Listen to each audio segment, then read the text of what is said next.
Yuk, dukung UFIT TV dengan belanja di UFIT Store. www.ufitstore.com. Assalamualaikum warahmatullahi wabarakatuh.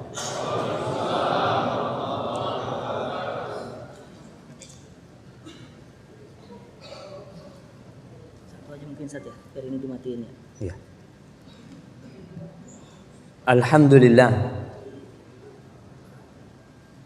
alladzi arsala rasulahu bil huda wa dinil haq liyudhhirahu 'ala ad-din kullihi walau karihal musyrikun.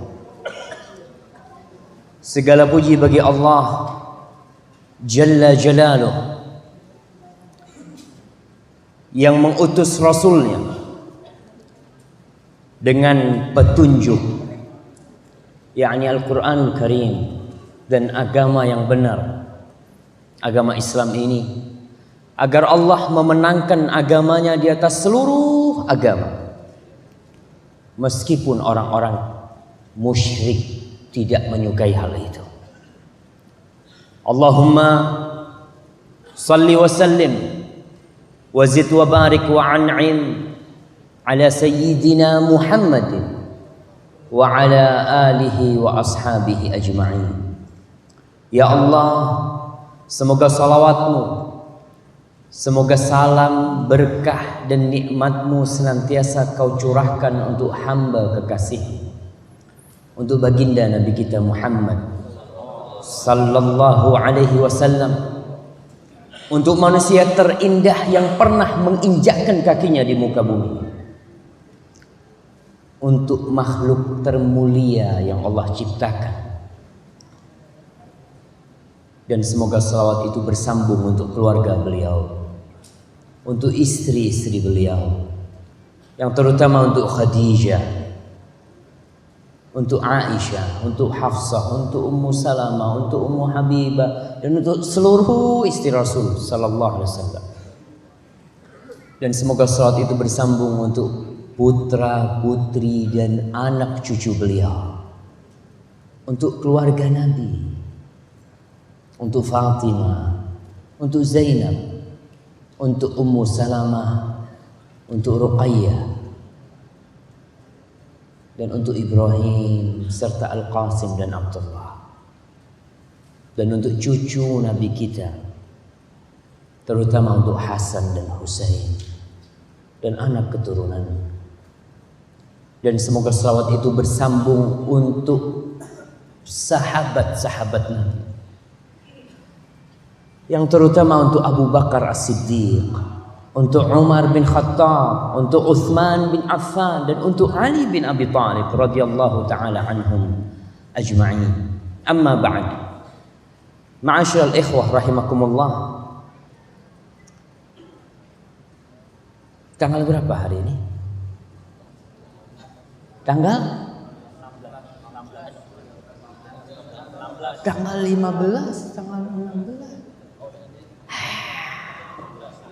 Tanggal 16 Sya'ban 1437 Hijriah, kita berkumpul di sebuah tempat yang tidak lazim untuk kajian.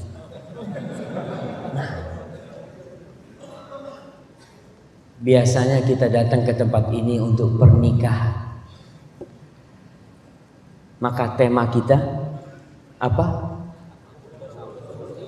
Aku pun dahulu seperti itu. Sama, kita dulu datang ke tempat ini bukan untuk kajian. Kita datang ke sini untuk pengantenan, ya, untuk acara-acara yang semuanya kadang-kala tidak mendekatkan kita kepada Allah Jalla Jalla. Hari ini kita berkumpul di tempat ini untuk membuat sebuah perubahan. Sebagian orang melihat banyak perubahan dalam kehidupan kita, khususnya dalam kehidupan beragama. Kalau dalam kehidupan dunia, perubahan itu sangat dahsyat. Ana pernah dapat cerita dari Abah Kalau dulu ketika dia masih muda di kota Jember itu sepeda motor sedikit sekali. Hanya orang kaya yang bisa beli sepeda motor. Sekarang semua orang bisa beli sepeda motor. Dulu hanya orang kaya yang bisa naik pesawat. Sekarang all can fly. Semua bisa terbang. Semuanya. Bayangkan naik pesawat dari Surabaya ke Jakarta itu lebih murah daripada naik kereta. Subhanallah. Ada perubahan dalam kehidupan ini, jemaah. Dalam kehidupan beragama apalagi. Dulu nggak ada kayak antum yang jenggot-jenggotan gitu. Jarang orang jenggotan. Mungkin yang jenggotan dulu cuma dukun. Iya, antum lihat yang jenggot-jenggot panjang. Tapi sekarang kita melihat subhanallah. Dulu masjid itu hanya ramai kalau sholat Jumat. Dan ramainya ketika khutbah kedua. Khutbah kedua baru ramai itu. Sekarang alhamdulillah. Betul, alhamdulillah sekarang. Sudah Masya Allah. Khatib naik itu sudah mulai lebih banyak daripada dulu. Dulu masjid-masjid kita isinya kalau sholat 5 waktu hanya muadzin. Kadangkala muadzin merangkap jadi imam. Kadangkala muadzin merangkap jadi imam dan jadi makmum sekalian. Subhanallah, bagaimana pahalanya jemaah dia itu? Jadi muadzin, jadi imam, jadi makmum. Setiap jemaah mungkin bisa merapat ke depannya.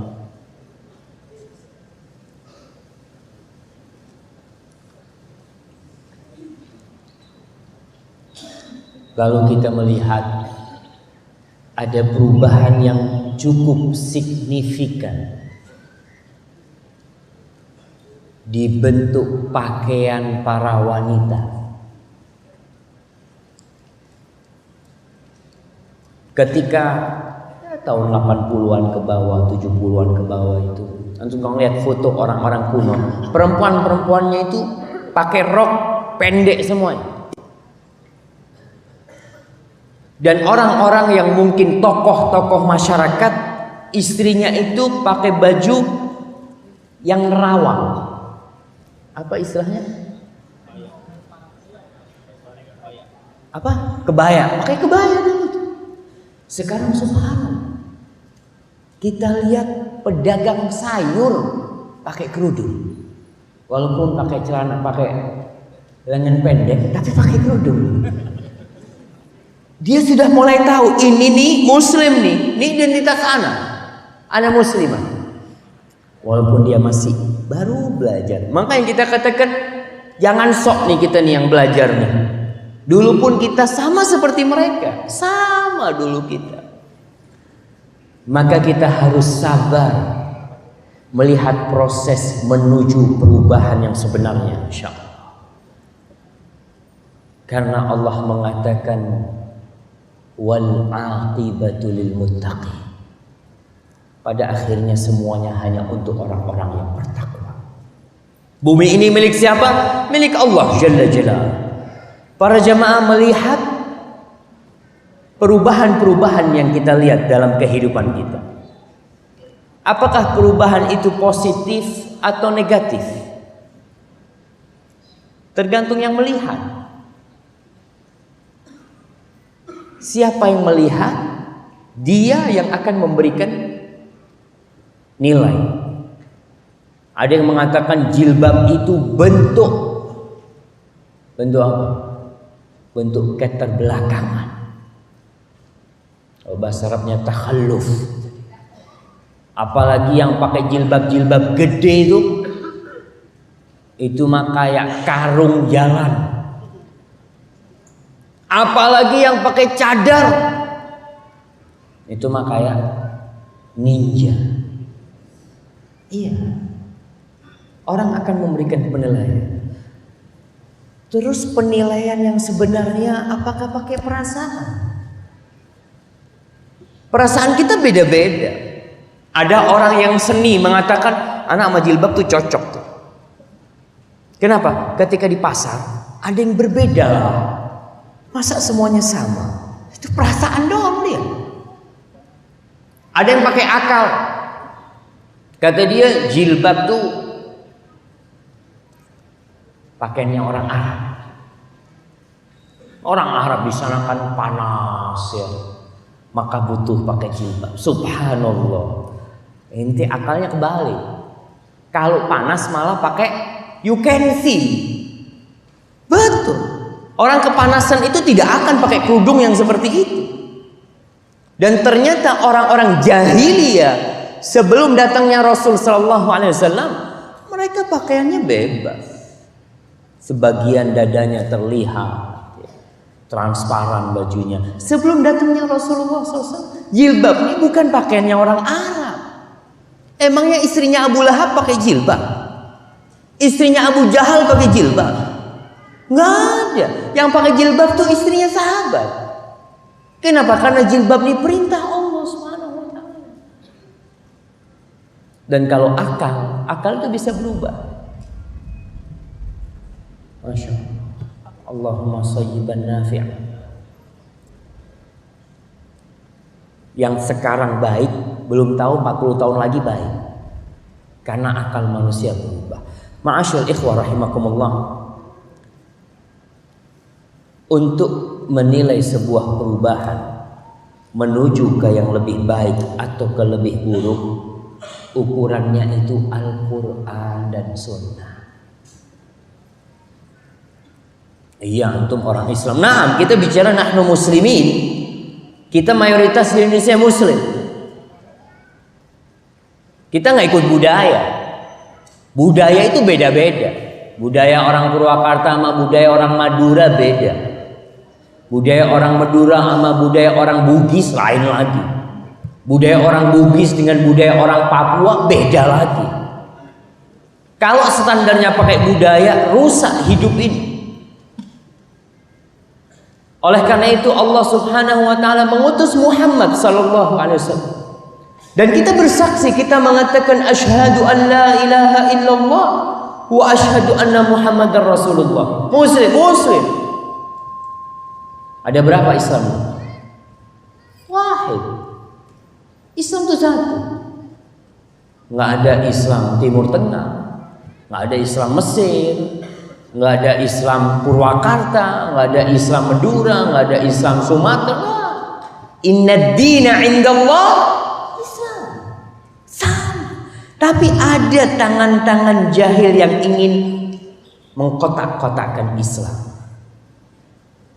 Ada Islam fundamentalis, ada Islam liberal, ada Islam Nusantara, ada Islam radikal. Sejak kapan Islam dipisah-pisahin gitu? Wahid Islam ini. Dan Allah katakan innamal mu'minuna ikhwah, orang-orang yang beriman semua saudara. Islamnya siapa? Islamnya Rasulullah SAW. Karena kalau kita sudah bikin Islam sendiri, orang Purwakarta mau bikin Islam model Purwakarta.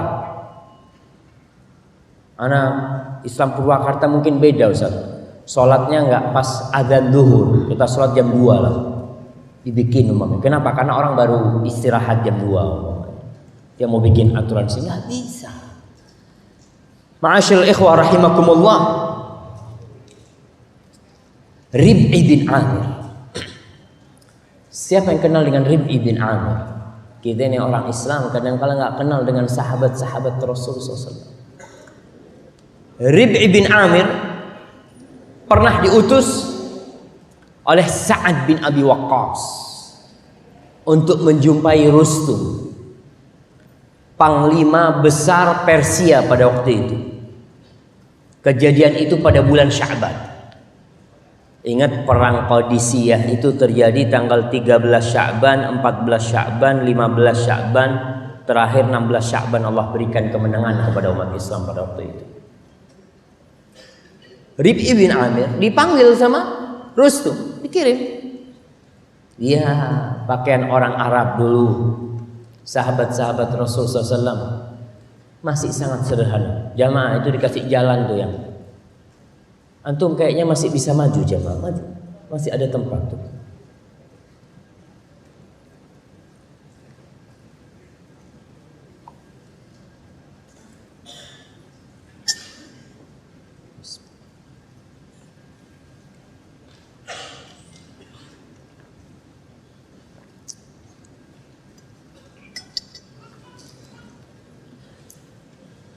Rustum bingung dengan perubahan yang terjadi di bangsa Arab. Bangsa Arab itu tidak pernah bersatu. Tidak pernah memiliki kekuatan yang bisa mengalahkan kaum lain. Mereka perang antara mereka aja. Orang-orang Arab dulu tuh perang antara kabilah ini sama kabilah ini. Tapi tidak pernah berperang dengan bangsa lain. Nggak ada ceritanya orang Arab perang sama bangsa lain. Gimana mau mereka perang sama bangsa lain? Di dalam mereka kacau.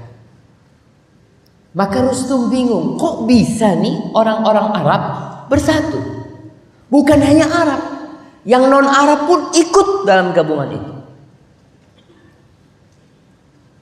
Pasukan Persia jumlahnya 120.000. Umat Islam pasukannya jumlahnya 32.000 kira-kira. Dan berani 32.000 ngelawan 120.000. Maka pada waktu itu Rustum bertanya, datang nih Rib'i bin Amir dengan kudanya yang pendek. Kudanya Rib'i bin Amir ini pendek, ekornya juga nggak panjang. Pedangnya dibungkus pakai kain. Bukan gaya-gayaan ya, yang apa? Pegangannya dari ada mutiara di permata, nggak ada, dibungkus pakai kain. Dia datang.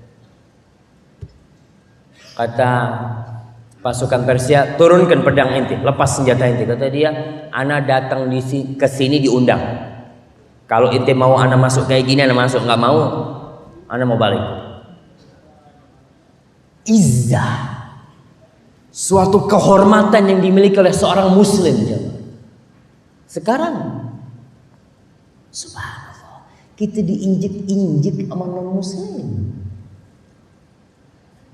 Dulu subhanallah. Akhirnya Rib'i masuk, disuruh duduk di atas karpet-karpetnya, nggak mau, dia duduk di tanah. Ente kenapa duduk di tanah? Kata dia, enggak, anda nggak mau duduk di hiasan-hiasan ente, anda mau duduk di tanah. Lalu Rustum bertanya, ma ja'a bikum? Apa yang mendatangkan kalian ini apa? Ya pikirnya Rustum nih orang Arab yang dulu hidupnya susah, cari makan susah, senantiasa mereka itu dapat kiriman mungkin dari orang-orang Persia, mau berdagang juga ke Syam, ke Romawi, kalau enggak ke Yaman. Orang-orang yang sangat sederhana hidup mereka. Katanya Rib'i, Allah ibta'athana linukhrija man sya'a min ibadatil ibad ila ibadatillah. Allah yang ngirim kita. Kita ini dikirim sama Allah. Kita diutus sama Allah. Untuk apa? Ini tujuannya seorang Muslim hidup. La ilaha illallah. Untuk mengeluarkan siapa yang dia kehendaki dari pengabdian, dari penyembahan kepada makhluk, kepada hamba, agar mereka menyembah Allah Subhanahu wa ta'ala. Kan kita tahu orang-orang Arab, kebodohan mereka pada waktu itu nggak kebayang. Anak perempuannya dikubur hidup-hidup. Umar cerita ketika di masa jahiliyahnya kita tuh nyembah apa aja, ada batu kita sembah. Kalau ada patung, udah ada patung nih, udah siap yang disembah. Kalau nggak ada dia cari batu, ambil tuh batu. Nanti kalau nemu batu yang lebih bagus, dibuang Tuhannya yang ini. Ada Tuhan yang lebih bagus. Ada yang lebih bagus ini dibuang. Kalau nggak ada batu, apa yang dilakukan oleh orang Arab? Mereka pasir itu ditumpukin, kemudian dikasih lubang tengahnya. Di situ kambing diperah susunya. Lalu mereka tawaf. Tawaf di situ. Kadangkala kalau nggak ada mereka makanan pun disembah. Kurma ditumpuk, terus berdoa tawaf, kalau lapar dimakan Tuhannya. Jahiliyah Allah sebutkan. Memang masa jahiliyah seperti itu. Allah mengirim kita ini agar kita mengeluarkan siapa yang menyembah selain Allah agar dia menyembah Allah. Wa min dhiqid dunya ila sa'atiha. Dan Allah mengirim kita agar kita mengeluarkan umat manusia dari kesempitan dunia, dari perbudakan dunia menuju keluasnya dunia. Antum tahu orang yang bakhil itu sempit hatinya, sesek dadanya. Tapi orang yang karam, yang dermawan, masya Allah. Wa min juril adyan ila adlil Islam. Dan kita diutus untuk mengeluarkan manusia dari kezaliman agama-agama menuju keadilan Islam. Antum lihat semua agama penuh dengan kezaliman. Islam datang memberikan keadilan. Tatkala Islam masuk ke Palestina, orang-orang Palestina, pendeta-pendeta Nasoro yang ada di Palestina di Masjidil Aqsa tidak mau menyerahkan kunci Masjidil Aqsa kecuali di tangannya Umar bin Khattab. Berangkat Umar dari Madinah dengan pakaian yang biasa, kendaraan yang biasa. Pas dia mau masuk Masjidil Aqsa dia turun karena ada genangan air, dia turun. Katanya Abu Ubaidah Amir bin Jarrah, ya Amirul Mukminin, oh ini di depannya pemuka-pemuka orang-orang Nasrani. Apa kata Umar bin Khattab? Ya Abu Ubaidah, andai kata bukan engkau yang ngomong gitu. Nahnu qaumun a'azzanallahu bil Islam. Famahma btaghaina al-'izzata fi ghairi adzallanallah. Kita ini kaum yang dimuliakan dengan Islam. Sebagian tidak bangga sebagai seorang muslim, malu menunjukkan Islam. Kita ini kaum yang dimuliakan Islam. Kita dulu jahiliyah. Kalau kita cari kehormatan di selain Islam, Allah akan menghinakan kita. Orang-orang Yahudi tatkala umat Islam menguasai Palestina, mereka bersyukur semua. Karena mereka selamat dari kezaliman orang-orang Nasoro. Orang-orang Nasoro yang ada di Mesir, tatkala Islam sampai ke Mesir, mereka berbahagia semuanya. Karena mereka diselamatkan dari kezaliman agama pada waktu itu.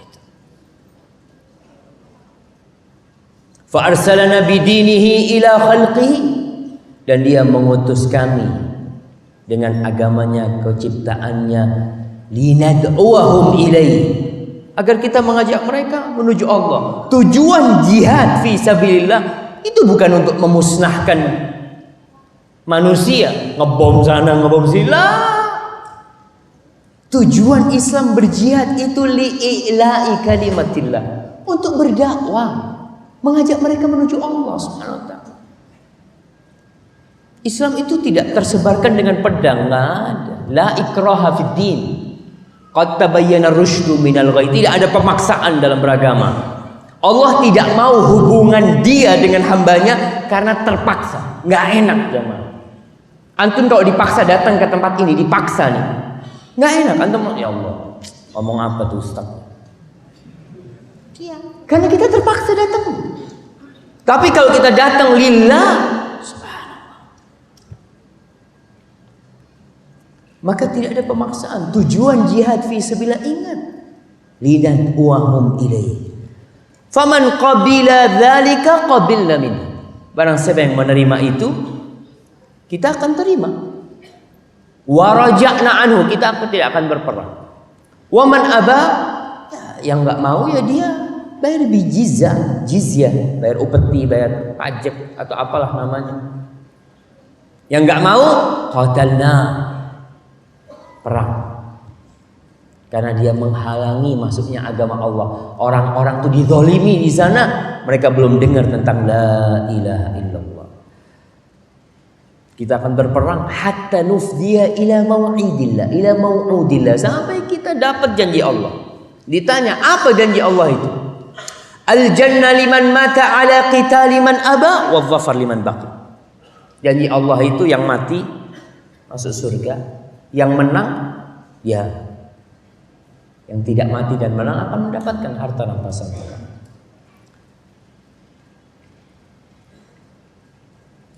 Akhirnya selesai negosiasi, kata Rustum, udah ana minta waktu untuk bermusyawarah.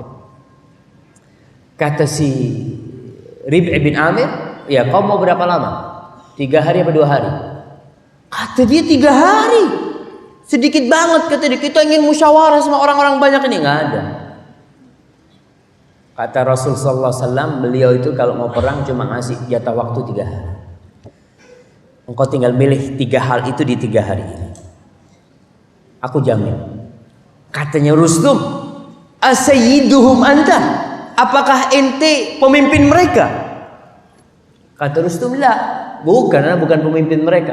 Walakinnal muslimun kal jasadil wahid yujiru adnahum ala a'lahum. Tapi orang Islam itu seperti satu tubuh yang di bawah itu bisa memberikan jaminan untuk yang di atas. Aku jaminkan kau. Ma'asyal muslimin rahimakumullah. Itu yang membuat umat Islam jadi terhormat.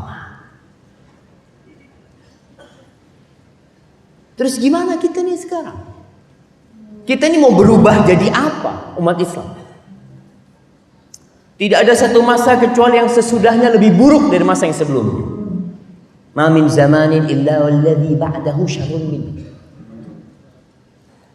Masa yang selanjutnya akan lebih buruk. Dan kita kalau ingin melihat perubahan kita menuju yang ke positif atau negatif, ya kita harus belajar. Allah subhanahu wa ta'ala mengutus nabinya. Allah sebutkan di surat Al-Baqarah ayat 151, kama arsalna fikum rasulam minkum, sebagaimana kami utus di tengah-tengah kalian rasul dari kalian. Apa kerjanya Rasulullah SAW? Anda kasih hadiah. Jamaah, apa kerjanya Rasulullah SAW? Nah, gimana cara dakwahnya Rasulullah SAW?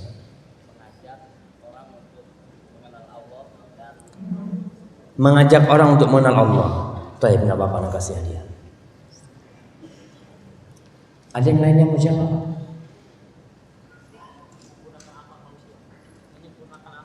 Menyempurnakan akal manusia. Enggak, dakwah Nabi itu ngapain Nabi itu? Ketika berdakwah apa yang Nabi sampaikan? Tauhid, sahih. Anak kasih aja lagi, nggak apa-apa. Kirim ke belakang. Allah mengatakan yatlu alaihim ayati. Bacain Quran Nabi itu kalau berdakwah. Dibacakan Al-Quranul Karim kepada orang-orang itu. Kenapa? Karena Al-Quran ini sumber hidayah. Al-Quran. Yatlu alaihim ayati. Ayatina wa yuzakkikum. Allah katakan yatlu alaikum ayatina wa yuzakkikum. Dan membersihkan kalian. Wa yu'allimukumul kitab wal hikmah. Dan Nabi mengajarkan kepada kalian Alkitab, Al-Quran Al-Karim. Al-Hikmah disebutkan hadis-hadis Rasulullah SAW. Wa yu'allimukum ma lam takunu ta'lamun. Dan Nabi mengajarkan kepada kita banyak hal yang sebelumnya kita tidak ketahui. Maka perubahan yang terjadi ini di masyarakat kita itu karena orang pada belajar, pada ngaji. Dan antum lihat perubahan. Banyak orang tua nggak bisa ngaji, anak TK bisa ngaji. Kakeknya nggak bisa ngaji. Kakeknya ditanya, Jiddi hafal doa masuk kamar mandi. Wallah, Jiddi cuma baca Bismillah. Nih anak kasih tahu, cucunya hafal. Kenapa cucunya kok hafal? Belajar cucu. Doa-doa pada belajar semuanya. Dan perubahan ini insya Allah lebih baik. Ketika orang mau belajar dari mana? Al-Quran dan Sunnah. Mau cari ilmu dari mana kita? Maka tatkala orang Islam belajar Islam sama orang non-Muslim, ente belajar Islam di mana? Di Kanada. Masya Allah. Belajar Islam di Kanada. Dosen ente fulan Muslim, kafir semuanya. Tapi orang kafir itu objektif. Mereka jujur. Subhanallah. Ente dibohongin sama mereka. Tatkala kita mengatakan orang-orang kafir objektif, mereka tuh jajah kita 350 tahun. Mereka jajahin negeri-negeri Islam. Kau katakan objektif. Dan Allah katakan walan tardau ankal yahud walan nasara hatta tattabi'a millatahum. Orang-orang Yahudi dan Nasrani tidak akan ridho sampai kau ikut agama mereka. Enggak, orang mereka itu baik. Kita ini toleransi dalam urusan dunia, toleransi. Nggak ada masalah kita toleransi dalam urusan dunia, tapi dalam urusan agama alafu. Ana punya prinsip yang disampaikan oleh Robbi. Kalau mereka menyimpan dendam kepada kita, iya, ana lebih percaya dengan Allah Subhanahu wa taala daripada ocehan-ocehan mereka. Ma'asyarul ikhwah rahimakumullah. Berapa hari lagi kita Ramadan? Antum?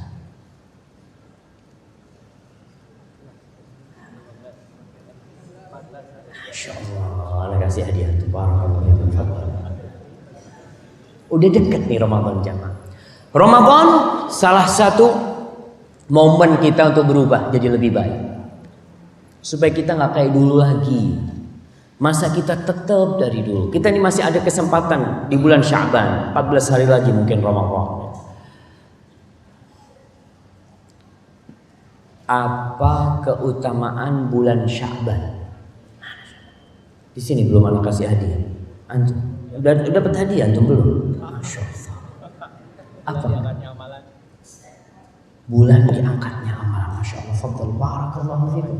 Nah,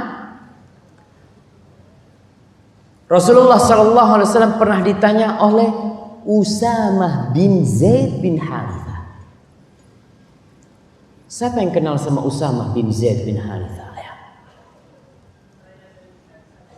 Ya iyalah putranya Zaid bin Harithah itu. Usamah bin Zaid bin Harithah. Ana izin minum dulunya, Masya Allah. Masya Allah.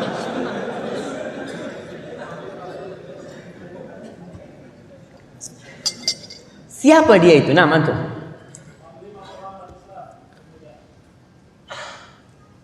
Nggak apa-apa, anak kasih dia. Panglima perang umat Islam termuda. Zaid ini dulu anak angkatnya Nabi. Jadi dulu orang kalau ngangkat anak itu nasabnya dirubah. Maka Zaid ketika di kota Mekah belum hijrah nih, dikenal sama orang-orang Mekah Zaid bin Muhammad. Zaid bin Muhammad. Sampai dibatalkan pengangkatan anak, nggak ada lagi anak angkat dalam Islam. Yang ada anak asuh. Jadi anak angkat yang nasabnya dirubah nggak ada. Maka kembali Zaid disebut Zaid bin Harithah. Punya anak Zaid namanya Usamah. Zaid bin Harithah putih, Usamah hitam. Ini Usamah hitam ini. Rasulullah SAW ada omongan gak enak orang ini. Mana mungkin nih bapaknya putih, anaknya bisa gelap kayak gitu tuh. Suatu hari Zaid sama Usamah ini tiduran. Mungkin di Masjid Nabawi lagi tiduran. Wajahnya ketutup. Yang kelihatan cuma kakinya. Kakinya Zaid yang putih dan kakinya Usamah yang hitam. Ada seorang wanita lewat. Kata wanita ini, inna hadhil aqdam ba'daha min ba'd. Ini kaki ini sebagiannya dari sebagian lainnya. Ini mungkin anaknya. Rasulullah SAW seneng banget. Ini nggak ngelihat wajahnya, baru ngelihat kakinya udah tahu. Kalau ini anaknya. Usamah bin Zaid itu sangat dicintai oleh Rasulullah SAW. Bahkan dia diangkat jadi panglima perang, umurnya belum 20 tahun. Di dalam pasukan perang itu ada Umar bin Khattab. Jadi anak buahnya Zaid. Jadi anak buahnya Usamah bin Zaid. Dia melihat Rasulullah SAW. Ya Rasulullah, aku lihat kau puasa di bulan Sya'ban ini tidak seperti di bulan lainnya. Ada apa sama bulan Sya'ban ini? Ketika melihat suatu perubahan, pantas kita bertanya. Ketika melihat sesuatu yang aneh, pantas kita bertanya. Jangan menuduh.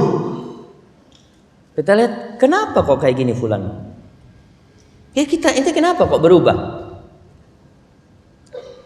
Sehingga kita akan mendengarkan penjelasan dia. Jamaah antum nggak bisa maju lagi. Anda nggak enak ceramah yang di depan, di belakang pada berdiri di sana. Antum nggak bisa mendekat lagi. Ini ada tempat sebelah sini nih, sebelah kanan kasih jalan jamaah. Mungkin yang di sebelah situ bisa maju jamaah.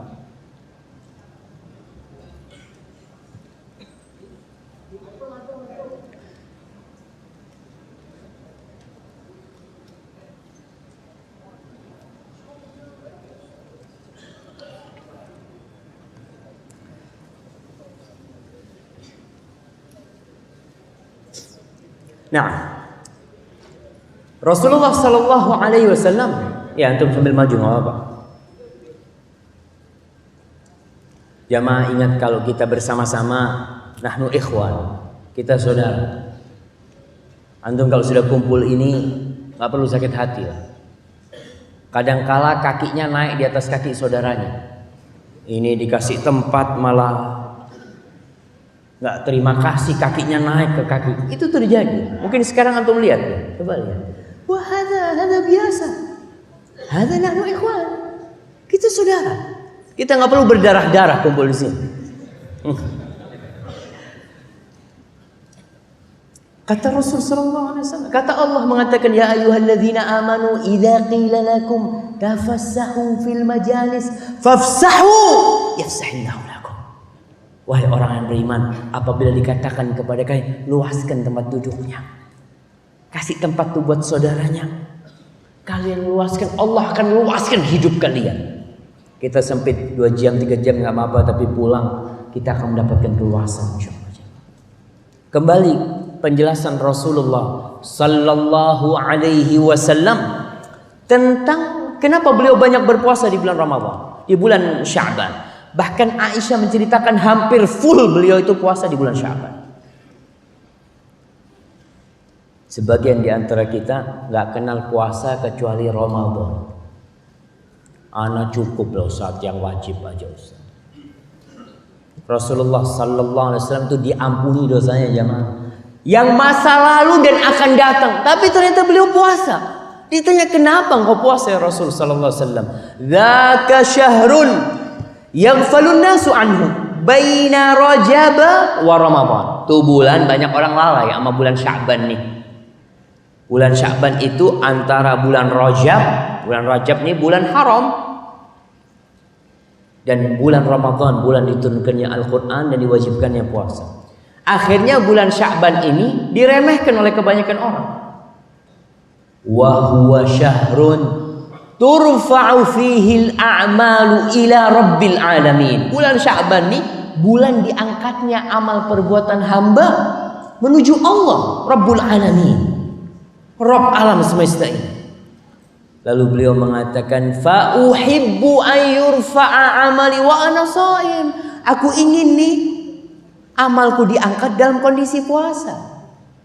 Karena orang puasa itu biasanya jauh dari dosa. Banyak amalan-amalan sunnah yang dia lakukan. Ketika orang lagi makan, dia baca Quran. Amal perbuatan kita itu diangkat, ada yang harian. Tiap hari ada yang diangkat. Malaikat malam mengangkat amalan sebelum malaikat siang. Malaikat siang sebelum malaikat malam. Ada amalan diangkat tiap pekan, hari Senin sama Kamis. Ada amalan yang diangkat tiap tahun, yaitu bulan Sya'ban. Ada amalan yang diangkat seumur hidup sekali. Kapan? Kalau kita mati. Diangkat tuh amal. Catatannya diangkat. Rasul SAW ingin diangkat dalam kondisi puasa. Para jamaah rahimakumullah, bulan Sya'ban menjadi bulan persiapan menghadapi Ramadan. Kita dulu di bulan Sya'ban ya tidak melakukan amalan apa-apa. Emangnya apa amalan bulan Sya'ban? Kita kan bahas nih, apa yang seharusnya kita amalkan. Yang jelas bulan Sya'ban bulan diangkatnya amalan kita. Itu bulan Sya'ban.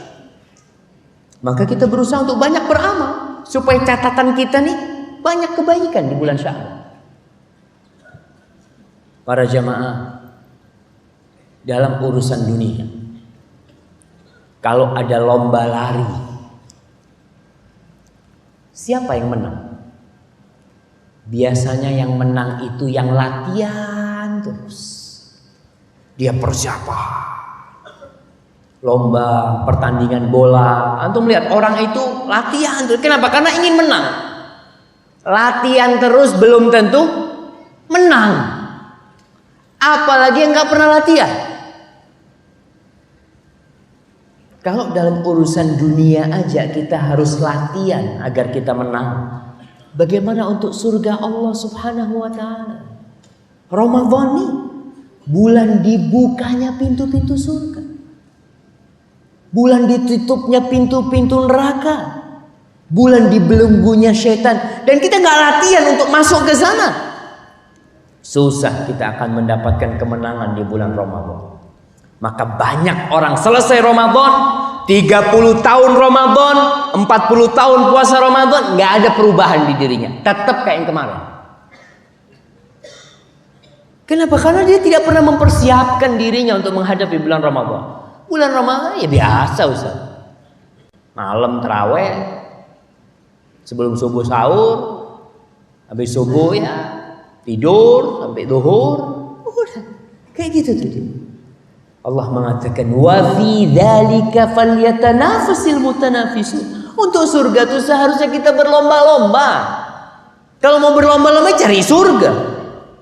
Kalau untuk urusan dunia, engkau ngumpulin dunia kemudian kau tinggalin. Coba kita lihat orang-orang yang kerja dari pagi sampai sore terus, dia sekolah. Sekolah apa? Ekonomi. Kenapa? Supaya nanti anak dagangannya bisa lebih zen. Untuk akhirat nggak pernah sekolah. Dari mana ilmunya? Dari abah anak. Yang penting kata abah soli sama jujur. Bas dua. Emangnya Islam itu soli sama jujur? Islam tuh Quran tuh. Islam tuh sunnah Rasul SAW. Dan ingat, wajib nuntut ilmu agama itu jamaah. Wajib. Dan banyak di antara kita yang muslim tapi non muslim. Muslim tapi nggak tahu apa itu Islam. Ma'asyur ikhwah rahimakumullah, apa yang kita perlu persiapkan di bulan Sya'ban sebelum masuk ke Ramadan? Yang pertama, antum catat nih. Yang pertama tuh bersih-bersih. Kalau mau ada tamu datang ke bait kita, ke rumah kita, nih ada tamu datang, rumah kita lagi amburadul, sampah di mana-mana, bantal nggak karu-karuan, kertas piring belum dicuci, berantakan semuanya. Apa yang kita lakukan? Apa kita akan pasang ya hiasan di rumah kita? Nggak akan. Kita akan bersihkan dahulu rumah kita. Dan untuk menghadapi Ramadan kita perlu bersihkan jiwa kita dari dosa-dosa. Antum dari bulan Syawal terus berbuat dosa. Nih bulan diangkatnya amalan. Antum mau diangkat amalan semua isinya dosa?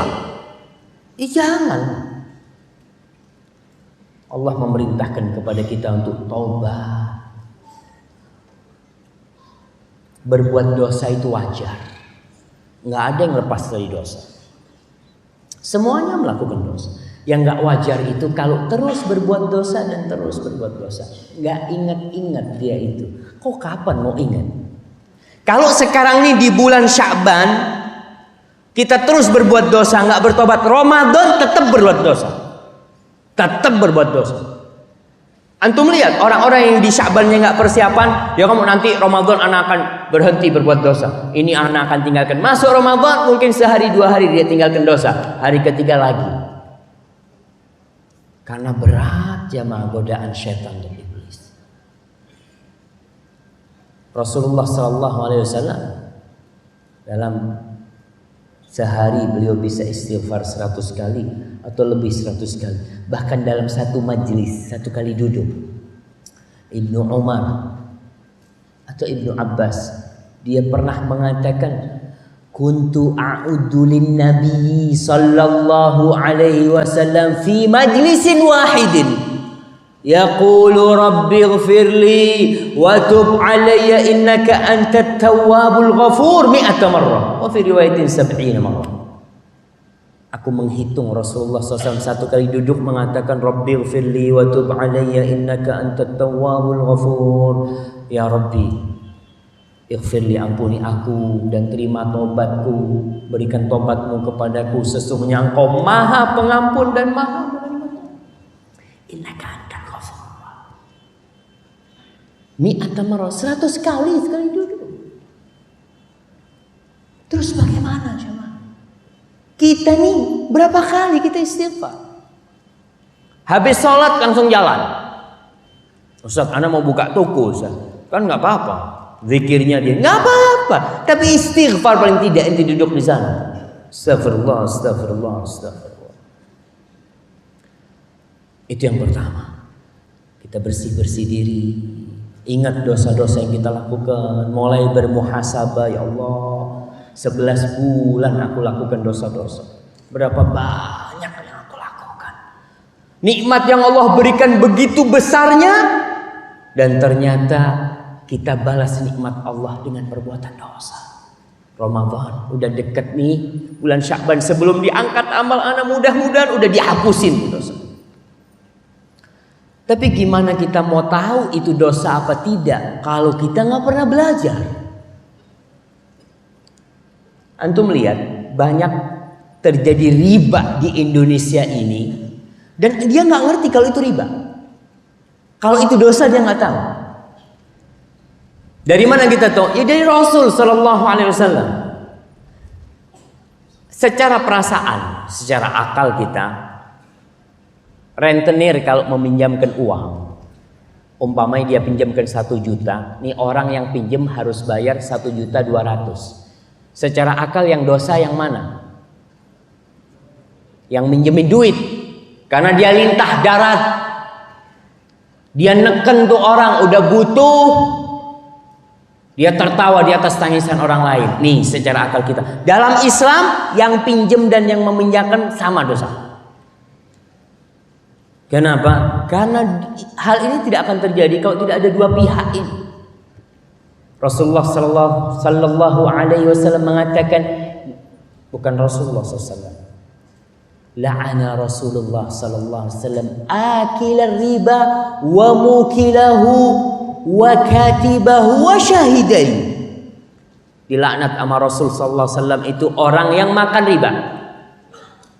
Yang ngasih makan riba juga dilaknat. Jadi yang pinjam duit sama dilaknat. Yang nyatet sama yang tidak dilaknat. Terus yang jadi saksi sama, dosanya sama tuh mereka. Karena ini persekongkolan iblis. Mereka bersatu untuk membuat Allah murka. Makanya kita harus belajar. Oh ternyata nggak boleh ya Ustadz ya. Ana baru tahu Ustadz. Dari dulu ana punya abang nggak pernah ngasih tahu gitu. Ya iya mungkin apa yang dia nggak tahu. Makanya kita belajar terus. Kita tuh dari penjajahan Belanda merdeka masih sedikit kitab-kitab yang masuk ke Indonesia. Susah di masa Belanda. Jemaah-jemaah haji Indonesia yang berangkat ke Mekah itu ditekan sama Belanda. Kenapa? Kalau pulang haji biasanya membuat perubahan di negeri kita. Belanda takut. Karena jemaah haji Indonesia ke Mekah bukan hanya tawaf, sa'i ke Arafah, enggak, mereka belajar. Kesempatan nih belajar. Banyak ulama-ulama Indonesia yang ngajar di Masjidil Haram pada waktu itu. Mereka belajar. Maka Belanda takut. Diperketat orang yang berangkat haji. Pulang haji dimonitor sama Belanda. Setelah itu alhamdulillah sekarang sarana informasi begitu mudahnya. Kitab-kitab Masya Allah kita bisa baca, kita pelajari. Baik, yang pertama bersih-bersih. Yang kedua perbaiki niat. Innamal a'malu binniyat. Amal itu tergantung niatnya. Kita ini jangan sok, alhamdulillah Ustaz, anak ini sudah banyak amal solehnya. Baik, alhamdulillah. Tapi coba ente perbaiki niatnya. Karena Allah tidak akan menerima amalan kecuali dengan 2 syarat. Yang pertama ikhlas lillahi ta'ala dan sesuai dengan syariat Nabi Muhammad sallallahu alaihi wasallam. Nggak boleh antum ngelihat Umpamanya lagi duduk sama sahib-sahib, kita ini mau jalan nih jam 10. Gimana kalau kita sholat duhur sekarang? Sholat duhur jam 10 pagi. Diterima? Nggak diterima. Sholat asar, ana mau sholi asar Ustaz, ana ini tentara Ustaz. Ana biasanya habis asar itu keliling lari 10 kali lapangan. Ana kepingin sholat asar 12 rakaat. Boleh. Tentara kuat dia. Nggak boleh. Kenapa nggak boleh Ustaz? Ana nggak mencuri, ana nggak merampok, ana nggak berzina, ana sholat nggak boleh. Nih, ibadah nih ikut Rasul Sallallahu Alaihi Wasallam. Kalau kita bikin-bikin sendiri kayak gitu, sholat asar 12 rakaat boleh. Walaupun sholat, walaupun ibadah, kalau nggak diajarin sama Rasul Sallallahu Alaihi Wasallam, jadinya nggak benar gitu. Udahlah ikutin. Allah berfirman, kita ini sering dengar omongan orang, udahlah, yang penting kan sholat. Yang penting kan sholat. Enggak, yang penting sholat dan diterima. Karena ada orang sholat masuk neraka. Hati-hati gitu, jangan yang penting sholat. Allah mengatakan Jalla Jalaluh, fawailul lil musallin. Celaka orang yang sholat. Siapa mereka? Mereka adalah orang yang tidak memiliki dua syarat dalam sholatnya tadi. Alladzina hum an salatihim sahun. Salatnya lalai. Salat subuh pas waktu duha. Sekalian Ustaz sama salat duha. Yang penting kan salat Ustaz. Daripada nggak salat. Ente capek salat nggak diterima. Salat tuh ada waktunya. Salat asar pas adzan maghrib. Allah, anak belum soli asar anak. Soli. Tiap hari kayak gitu. Kalau lupa beda. Tapi ada orang yang memang lalai sama sholat, nggak diterima sholatnya, celaka. Terus alladzina hum yura'un, ini niatnya ria. Dan sholat yang paling berat buat orang munafikin itu sholat isya dan sholat subuh di masjid. Rasulullah SAW mengatakan azqalu salati 'alal munafiqin salatul isya wa salatil fajar. Salat isya sama salat subuh. Kenapa? Karena orang-orang munafikin susah mau riya kalau malam hari. Sekarang ada lampu, tapi masih gelap. Tapi kalau salat zuhur berangkat ke masjid, assalamualaikum, assalamualaikum, fulan sholli di masjid. Salat subuh tutup semua rumah, nggak ada yang lihat. Aduh, nggak sholli di rumah. Karena dia riya, ke masjid cuma mau riya. Makanya Rasul Sallallahu Alaihi Wasallam kalau habis salat subuh itu kadang-kala beliau bertanya, habis sholat subuh gelap, Masjid Nabawi gelap.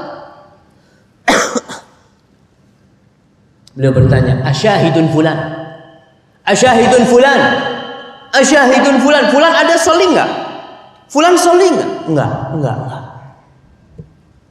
Kalau Rasul Sallallahu Alaihi Wasallam, kalau mereka tahu tuh dengan pahala sholat berjamaah tuh dan pahala menjawab azan atau sedang azan, mereka akan datang itu walaupun merangkak. Maka ingat niat perbaiki. Nih bulan diangkatnya amalan. Jangan sampai amalan kita diangkat ternyata nilainya 0 karena kita riya. Oke, anak pernah sedekah, anak pernah gini, ya ente lihat, ente ikhlas apa enggak. Karena rugi kalau kita beramal ternyata tidak diterima oleh Allah. Yang ketiga, kita harus mulai mengandalkan nafsu kita. Kita tempa jiwa kita. Jiwa kita ini senantiasa memerintahkan kepada keburukan. Dan tujuan puasa itu meraih takwa. Allah mengatakan, ya ayyuhalladzina amanu kutiba alaikumus siyam kama kutiba alal ladzina min qablikum. Untuk apa? La'allakum tattaqun. Wahai orang-orang yang beriman, jamaah, wahai orang-orang yang beriman. Kita ini coba bertanya, berapa kali Allah sebutkan ya ayyuhalladzina amanu? Nah, kasih hadiah. Masa cuma dia yang jawab? Jamaah, Oh ya, di sini antum udah dapat hadiah belum? Hah? Belum, baik. Berapa? 89. 89. Nah, berapa? 88. Mana yang benar ini ya? Terima kasih saya. Yang jawab dulu, cari jamaah. Allah tuh panggil kita, ya ayyuhalladzina amanu, wahai orang-orang yang beriman. Tahu nggak kita berapa kali Allah panggil? Paling nggak kita baca kalau kita baca Quran, ya ayyuhalladzina amanu. Kata Ibnu Mas'ud, idza sami'ta ya ayyuhalladzina amanu fa'riha sam'ak. Kalau kau dengar ya ayyuhalladzina amanu, dengarkan tuh, pasang kuping. Ada apa? Karena di situ ada kebaikan. Atau ada bahaya yang Allah ingin ingatkan kita.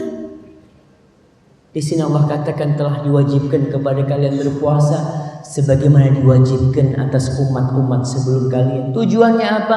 La'allakum tattaqun. Agar kalian bertakwa. Dan takwa itu meninggalkan yang haram dan melaksanakan yang diperintahkan Allah. Di bulan puasa ada orang puasa, hati-hati, kita kadang-kala puasa 30 tahun nggak ada yang diterima. Tahu dari mana Ustaz kita diterima nggak diterima? Ya kira-kira kita mengharap sama Allah. Tapi udah ada tuh tanda-tandanya. Kata Rasulullah sallallahu alaihi wasallam dalam hadis yang diriwayatkan Imam Bukhari, "Man lam yada' qaula az-zur wal jahla wal 'amala bihi falaysa lillahi hajatun fi an yada'a ta'amahu wa syarabahu." Barang siapa yang ketika puasa dia tidak meninggalkan kata-kata palsu, bohong, dusta, nyakitin orang, jahilin orang, tindakan-tindakan yang merugikan orang, perbuatan dosa. Dia puasa tapi dia tidak meninggalkan tuh perbuatan-perbuatan yang haram, ucapan-ucapan yang kotor, yang keji. Kata Rasulullah, Allah nggak butuh sama puasa dia. Makan dan minum itu halal. Antum yang namanya Masya Allah es doger. Ada es doger. Doger. Waduh. Es doger, es campur. Siang-siang tuh halal jamaah. Halal itu es. Tapi karena kita puasa kita tinggalkan. Yang namanya bohong sebelum puasa udah haram. Yang haram kita lakukan ketika puasa, yang halal kita tinggalin. Maka di sini nih kita mulai di bulan Sya'ban, ucapan-ucapan kita yang kotor kita tahan. Biasanya yang suka bohong nih pedagang. Nah, kata Rasul sallallahu alaihi wasallam, at-tujjar fujjar. Pedagang tuh penjahat. Illa man barra wa shadaq, kecuali pedagang yang jujur dan baik ketika bermuamalah. Kadang-kala kita, Masya Allah, apalagi Ramadan nih bulan yang ditunggu-tunggu. As-salafus saleh menanti Ramadan untuk ibadah. Kebanyakan di antara kita, bukan kebanyakan, ada sebagian di antara kita yang menanti bulan Ramadan. Ente kenapa kok senang kalau Ramadan? Alhamdulillah Ustaz, kalau Ramadan rezeki ana semakin banyak. Karena banyak orang belanja. Kita sering orang datang belanja nih. Cuf, nanti cari apa? Cari baju. Ini. Nanti nggak akan nemu harga yang lebih murah dari ini. Semana Sepurwakarta. Karena ente orang pertama, ente ini pelanggan anak sudah gini, anak kasih harga khusus gini macam-macam, beli dia. Datang orang kedua sama, ini khusus buat ente. Semuanya khusus buat ente. Ya, semua. Udah berapa orang yang ente tipu tuh? Kadang-kadang Ramadan tetap kayak gitu tuh. Hati-hati. Omongan-omongan kotor tinggal. Kalau sekarang kita tidak tempat diri kita, susah di bulan Ramadan. Kemudian yang keempat, silaturahim. Kenapa kita bicara silaturahim? Ini bulan diangkatnya amal. Di antara amalan yang mulia adalah silaturahim. Dan kita tahu di antara keutamaan malam nisfu Sya'ban, Allah itu mengampuni dosa semua orang kecuali dua orang. Yang satu musyrik, Yang satu orang yang punya dendam dan dengki sama saudara, apalagi sama kerabatnya. Kita usahakan. Nih kita umat Islam jangan. Kadang kala sama saudara sendiri berantem. Bukan saudara seiman saya bilang. Ini saudara kakak beradik ribut gara-gara apa? Kebanyakan yang membuat ribut itu fulus, warisan. Rasulullah sallallahu alaihi wasallam mengatakan la yadkhulul jannata qati'. Enggak masuk surga orang yang memutuskan rahim. Tapi dia dulu yang mulai, Ustaz. Nggak ada urusan. Inti mutuskan rahim saudara inti nggak masuk surga. Kata siapa? Kata Rasulullah SAW. Terus kita sering dengar hadis, man ahabba an yunsa'alahu fi atharihi wa yubsata lahu fi rizqi falyasir rahimah. Kata Rasul sallallahu alaihi wasallam, barang siapa yang ingin umurnya dipanjangin, rizkinya diluasin, hendaklah dia silaturahim. Silaturahim. Ingat, silaturahim ini artinya bukan berkunjung. Bukan datang ke rumahnya sahib, ente mau apa? Kita kumpul ini disebut silaturahim. Nah, kita disebut ya ukhuwah Islamiyah, saudara sama Islam. Silaturahim itu yang ada hubungan kerabat, anak ammi kita, ammi paman kita, keponakan kita, pokoknya yang ada hubungan darah sama kita itu silaturahim. Kalau selain itu ya disebut ziarah. Usahakan kita jangan, perbaiki dengan harapan tadi kita ini masuk di bulan Ramadan, kita nggak ada dendam dan dengki sama saudara kita, karena bulan Sya'ban bulan diampunnya dosa dan bulan diangkatnya amal perbuatan kita. Lalu yang kelima, antum jangan lama-lama sakit hati. Gak enak sakit hati, apalagi sampai dendam, iri, dengki sama saudaranya. Rasulullah sallallahu alaihi wasallam pernah ditanya tentang afdalun nas, siapakah orang yang paling mulia? Kata Rasul sallallahu alaihi wasallam, kullu mahmumil qalbi saduqil lisan. Orang yang mahmumul qalb dan lisannya jujur, itu orang yang paling mulia. Kata para sahabat, kalau saduqul lisan kita tahu tuh artinya, tapi apa artinya mahmumul qalb? Kata Rasul sallallahu alaihi wasallam, huwa at-taqiyun naqiyul ladzi la ithma fihi aw la ithma fihi wala baghya wala ghilla wala hasad. Yang disebut dengan mahmumul qalb adalah orang yang hatinya bersih, penuh dengan ketakwaan, nggak ada dosa hatinya, nggak ada dengki, nggak ada kezaliman, nggak ada dendam. Ingat, orang yang menyimpan dendam nggak akan diampuni dosanya. Maka usahakan kita tidak perlu lagi menyimpan dendam. Fulan punya salah, penyakit, udah maafin. Apa sih enaknya kita nyimpan dendam? Ada orang sampai mati sakit hatinya dibawa mati. Dan orang kalau sudah sakit hati, ngelihat sohibnya itu, jangan lihat sohibnya, lihat sandalnya. Ya, lihat. Allah, na'udzubillah min dzalik. Nggak jadi anak mau pulang. Lihat sandalnya dong. Ketika ngelihat sohibnya, motornya ganti, yang dulunya motor tahun 85 ganti 2016, itu sakit hati. Ya Allah, na'udzubillah. Mudah-mudahan tabrakan. Apa faedahnya yang ingin pendangan? Maafkan orang. Kata Rasul sallallahu alaihi wasallam, wa ma zadallahu 'abdan bi'afwin illa 'izza. Orang tuh kalau memaafkan, kadang-kala orang katakan, enti maafkan fulan, hina, rendah enti. Enggak, kata Rasul sallallahu alaihi wasallam, kalau enti maafkan fulan, Allah akan angkat derajat enti. Kemudian jamaah yang punya utang puasa, bayar utang. Khususnya ibu-ibu dan bapak-bapak ini tanggung jawab ya atas istrinya. Bapak-bapak, para suami jangan berharap masuk surga sebelum mempertanggungjawabkan istri. Istri nanti akan megangin kakinya bapak-bapak. Ya Allah nih, suamiku tidak pernah ngajarin aku. Apa tugasnya suami? Qawwamun. Ar-rijalu qawwamuna 'alan nisa. Kerjanya cuma minta dilayani makan ini itu. Ajarin istrinya tentang utang puasa. Yang punya utang kebanyakan adalah perempuan, karena dia libur, datang bulan, nifas ya. Maka kita ingatkan istriku, ini udah bulan Sya'ban nih, ente punya utang berapa? Kesian perempuan itu jamaah. Dia itu harus bayar utang puasa dalam kondisi yang lainnya nggak puasa. Suaminya nggak puasa, anaknya nggak puasa, dia harus bayar utang.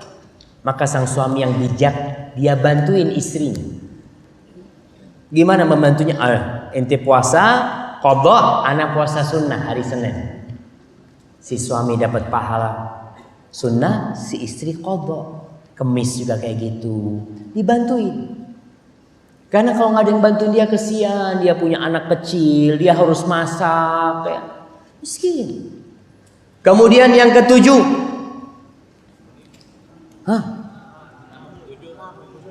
yang ketujuh jemaah. Aneh.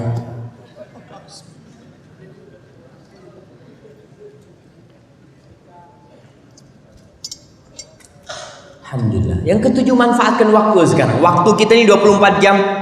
Bulan Sya'ban harus beda sama bulan lainnya. Yang mungkin yang muda-muda waktunya untuk ngenet ya. Untuk wifi, untuk apa? Mulai yang bapak-bapak, yang ibu-ibu yang biasa ngobrol, ada yang kerjanya ibu-ibu atau bapak-bapak kerjanya tuh sampai disebut abu remote.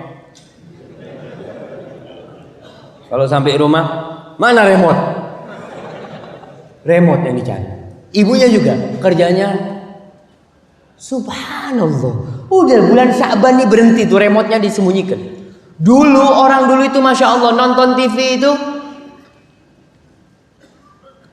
duduk jauh, kalau tayangannya jelek berdiri dia. Aduh, kata dia. Aduh, kata dia. Akhirnya dia matikan TV-nya. Tapi sekarang sampai 24 jam dia. Sampai subuh ada tontonan sekarang. Maka waktu manfaatkan. Modal kita nih waktu, bukan fulus. Waktu. Kita kadang-kadang punya fulus 1 miliar, waktu kita habis ditinggal tuh fulus 1 miliar, ditinggal. Ente fulusnya nggak dibawa, nggak ada, waktunya udah habis, imut sudah datang kematian sama dia. Maka ma'asyarul ikhwah, gunakan waktu. Untuk apa? Baca Quran. Karena bulan Ramadan nanti bulannya Al-Qur'anul Karim. Antum jangan kira ulama-ulama terdahulu kenapa mereka di bulan Ramadan bisa menghatamkan Al-Qur'an berulang kali, seperti Qatadah ibn Da'ama As-Sadusi, seorang tabi'in. Dikatakan dia kalau masuk bulan Ramadan menghatamkan Al-Qur'an setiap 3 malam. 3 malam hatam Al-Qur'anul Karim. Ternyata sebelum Ramadan dia itu biasa menghatamkan dalam 7 malam dia hatam. Masuk Ramadan semakin bisa. Masuk 10 hari terakhir tiap malam hatam. Kita kalau kita tidak latih dari sekarang baca Qur'anul Karim, nanti masuk bulan Ramadan susah kita akan hatam.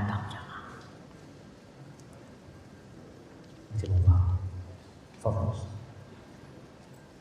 Susah. Maka usahakan sekarang nih, paling tidak antum tiap hari pegang Quran.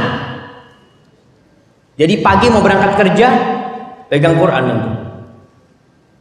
Ngapa? Ya pegang aja.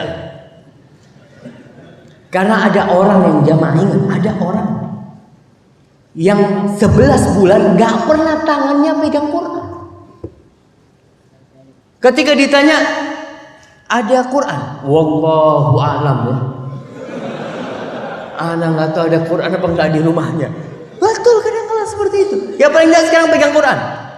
Pagi pegang Quran, lama-lama kan dibaca nanti. Anak ngapain pegang doang? Dia akan buka. Baca tiap hari paling tidak 1 ayat. Kalau bisa 1 lembar.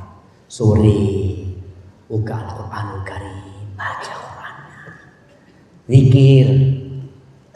Yang nggak pernah berzikir mulai zikir. Zikir apa Ustaz? Bebas. Fadhkurullaha dzikran katsira. Wirid pagi sore.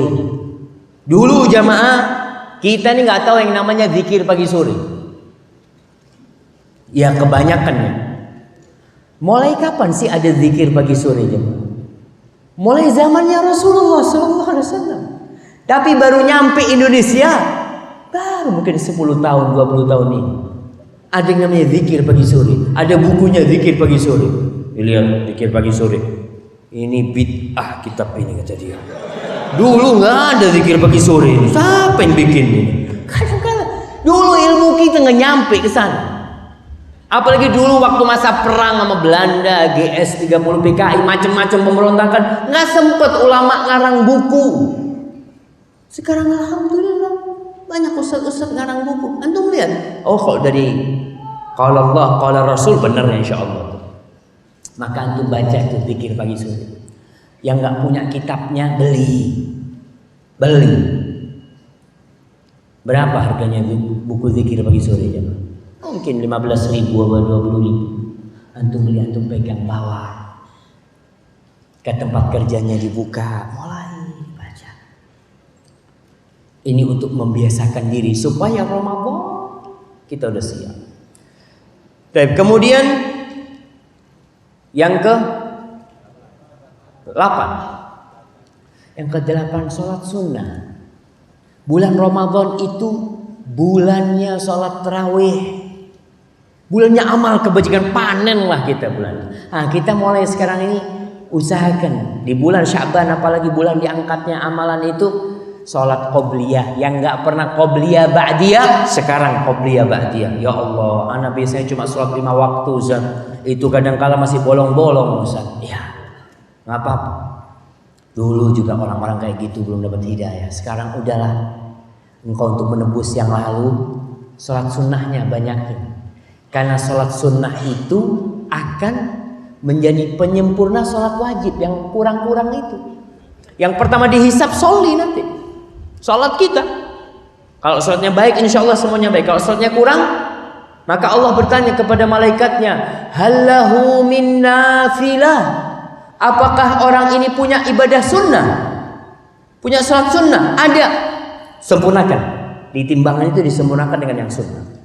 Sholat duha, sholat witir. Paling enggak kita sholat witir. Rasulullah SAW tidak pernah meninggalkan sholat witir. Yang bisa sholat witir di akhir malam bagus. Yang enggak bisa sebelum tidur. Abu Hurairah radhiyallahu taala anhu mengatakan, "Ausani khalili bi thalath." Kekasihku mewasiatkanku dengan 3 hal dan aku tidak pernah tinggalkan 3 hal itu. Yang pertama 2 rakaat duha, nggak pernah ditinggal. Yang pertama. Yang kedua witir sebelum tidur. Yang ketiga puasa sunnah 3 hari dalam sebulan. 3 hari. Kita bisa ambil Senin, Kemis, Senin, atau kita mau ambil 13, 14, 15 ibadah sunnah, puasa sunnah. Kerjakanlah yang sunnah-sunnah itu. Kenapa? Kalau kita tidak biasakan dari sekarang, nanti sholat tarawih berat. Kadang-kala kita lihat nih pas sholat tarawih, kita mesti cari masjid yang sholatnya paling cepat. Kalau lihat imamnya, siapa jadi imam tuh? Allah yahfad, lama banget dia. Subhanallah, ini imamnya baca, ini bulan Ramadan. Seharusnya hatam Quran, ente kepingin cari yang kulhu Allahu ahad. Idza jaa nasrullahi wal fathu wa ra'aitan nasa yadkhulun. Jamaah, kita ini mau cari pahala. Maka usahakan kita siapin dari sekarang. Kalau kita udah biasa sholat sunnah, kita bacaannya panjangin sedikit, insya Allah nanti Ramadan udah siap. Kemudian yang selanjutnya, mulai murojaah Al-Qur'annya. Tambahi hafalan Qur'annya. Yang belum hafal, kita biasanya ada, ana dulu sempat hafal juz amma Ustaz, tapi udah lupa. Sekarang nih kau murojaah. Ada orang yang umurnya 60 tahun Hafalan Qur'annya cuma kulhu yang 3. Nggak pernah mau nambah. Keinginan nambah nggak ada. Ustaz, kalau sudah tua nggak bisa. Kalau inti punya keinginan, insya Allah bisa. Kalau punya keinginan, Allah bantu. Allah telah mengatakan walaqad yassarnal Qur'ana lidzikr fahal min muddakir. Kata Allah, sesungguhnya kami telah memudahkan Al-Quran untuk diingat.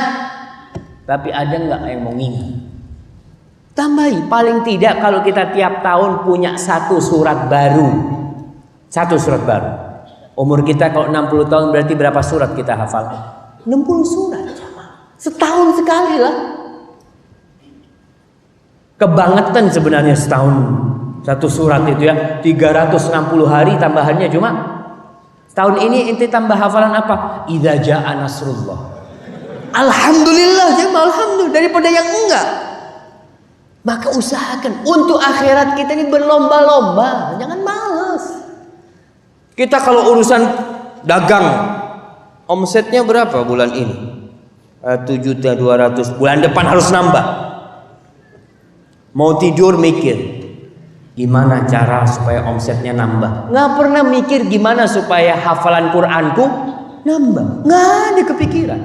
Padahal nanti di surga Allah itu memiliki surga itu punya mi'atu darajah, 100 darajah. Terus gimana kita bisa naik? Dengan hafalan Qur'an. Akan dikatakan kepada sahibil Qur'an, hamil Qur'an, Iqra warqa warattil kama kunta turattilu fid dunya fa inna manzilataka 'inda akhir ayatin taqra'uha. Akan dikatakan kau baca dan kau naik derajatmu dengan kau membaca Qur'anmu. Kau tartilkan sebagaimana engkau mentartilkan di dunia, derajatmu sampai akhir ayat yang kau baca. Maka kita tentukan kita mau ke derajat yang berapa, tambahin lah jemaah, tambahin. Kemudian bacaan Quran yang baru itu akan membuat kita lebih khusyuk. Umpamanya kita baru ngafal ini alam nashrah laka sadrak, kita sholli Allahu akbar, biasanya cuma qul huwallahu ahad, qul a'udzu birabbil falaq, qul a'udzu birabbin nas. Kita punya hafalan baru, kita akan serius, kita akan konsentrasi. Alam nashrah laka sadrak. Apa? Kita kenal.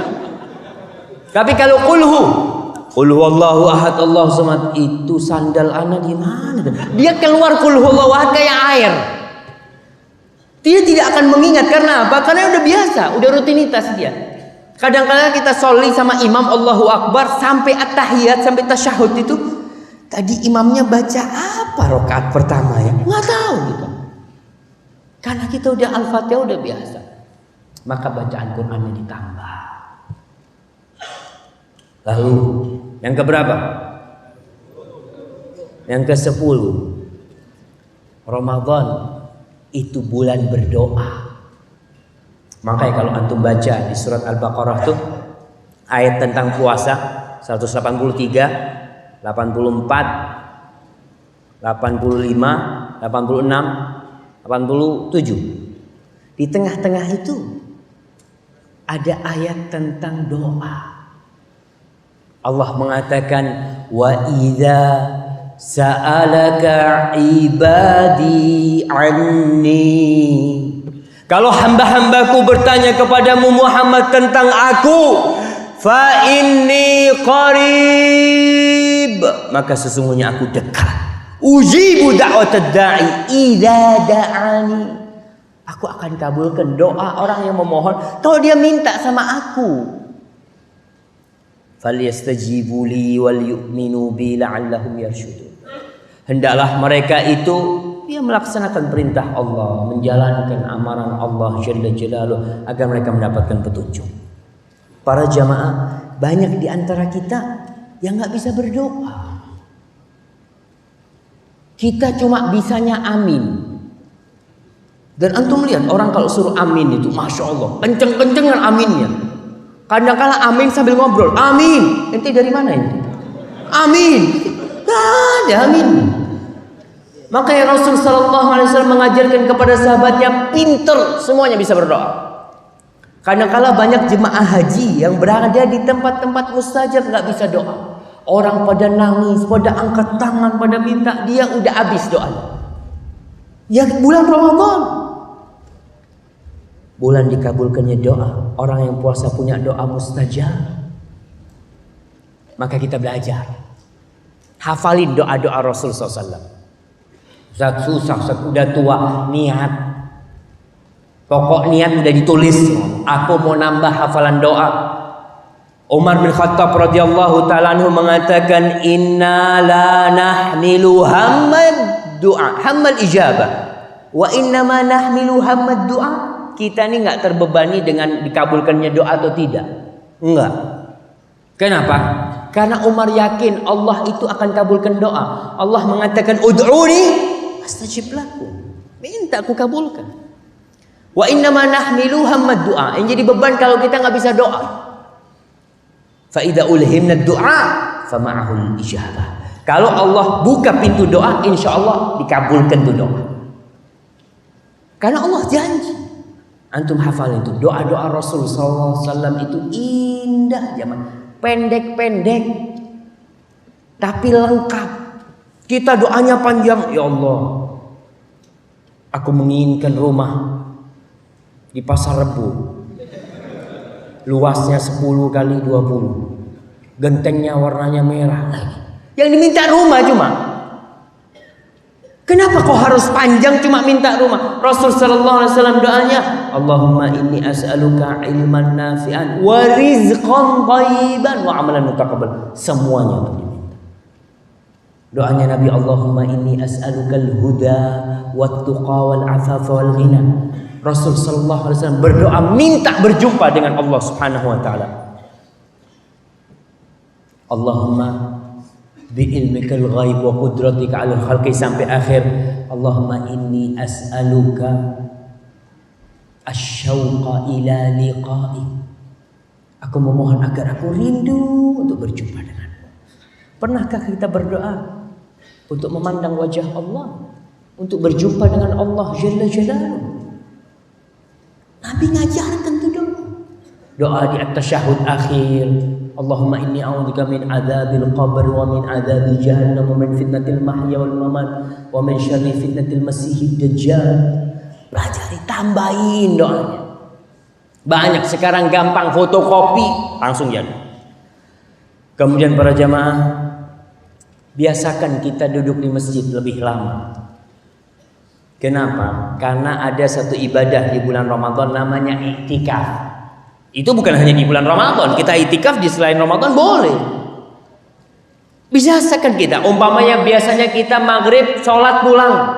Sekarang ini bulan Sya'ban, maghrib bilang sama harimnya, sama bininya, afwan, ana nggak turun sampai isya.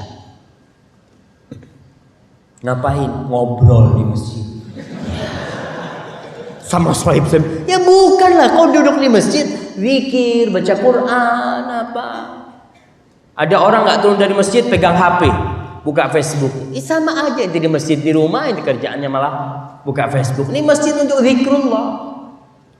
Maka paling tidak kita biasakan dari subuh nggak turun sampai matahari terbit. Lalu sholli duha di awal waktu sholat syuruk itu insya Allah dapat pahala haji dan umroh dan yang sempurna. Mulai biasa. Nggak tiap hari nggak apa-apa. Pas hari libur kita nggak kerja, kita berangkat. Terus jamaah, siap-siap untuk memberikan buka orang yang puasa. Kita punya kelebihan rezeki, udah disisihkan. Dan tidak harus orang kaya bersedekah. Kadang-kala kita berpikir, Ustaz, anak ini masih fakir, Ustaz, masih miskin, nggak bisa sedekah. Sahabat Rasul sallallahu alaihi wasallam sampai yang dia makan dia kasihkan ke tamu.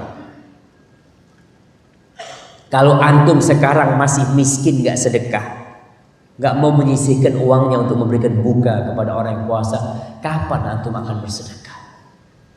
Jamaah, orang miskin itu lebih mudah bersedekah daripada orang kaya.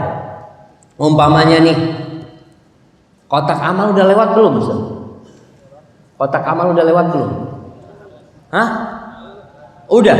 Mau dilewatin lagi? Jangan. Kita tuh kalau punya uang 10.000, 5.000-an dua, kita sedekah 5.000 itu enteng. Padahal yang kita sedekahkan 50% dari duit kita. Kita punya uang 100.000, sedekah 50.000 masih enteng. Tapi kita punya uang 1 juta, sedekah 500.000, mulai mikir. 500.000 banyak banget kata dia. Padahal sama 50%, nggak beda. Ama ketika duit dia itu 10.000, yang dia kasihkan sama 50%, nggak beda. Apalagi duitnya 1 miliar, dia mau sedekah 500 juta, sama nggak 50%? Sama, nggak beda, sama 50%. Sama ketika inti sedekah 5.000, sama sekarang, nilainya sama.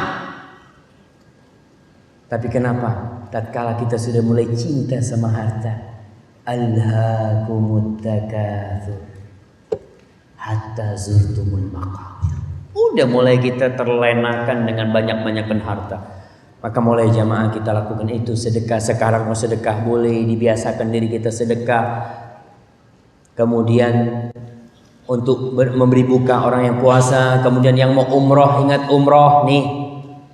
Sekarang nih persiapan buat umrah Ramadan. Umrah Ramadan itu pahalanya sama dengan haji. Sekarang persiapannya bulan Sya'ban. Kemudian kurangin tidurnya. Karena ada orang puasa, karena dia nggak pernah latihan puasa, pas awal Ramadan, apa yang dia lakukan? Habis subuh tidur, bangunin sama uminya, Fulan, ayo bangun. Umi, kita orang puasa. Emangnya cuma ente yang puasa? Semuanya puasa. Cuma karena dia nggak persiapan, biasa tidur habis subuh, dia tidur kerjanya. Kapan bangun? Duhur. Alhamdulillah, alladzi ahyana ba'da ma amatana wa ilaihin nusyur. Sholli zuhur. Allahu akbar. Pulang sholli zuhur, tidur. Kurangin tidur. Antum tahu Ashabul Kahfi tidur 309 tahun, ketika bangun ditanya, "Berapa lama ente tidur?" 1 hari atau setengah hari. Mati orang tidur itu jamaah. Kurangin tidurnya. Kemudian kurangin begadang.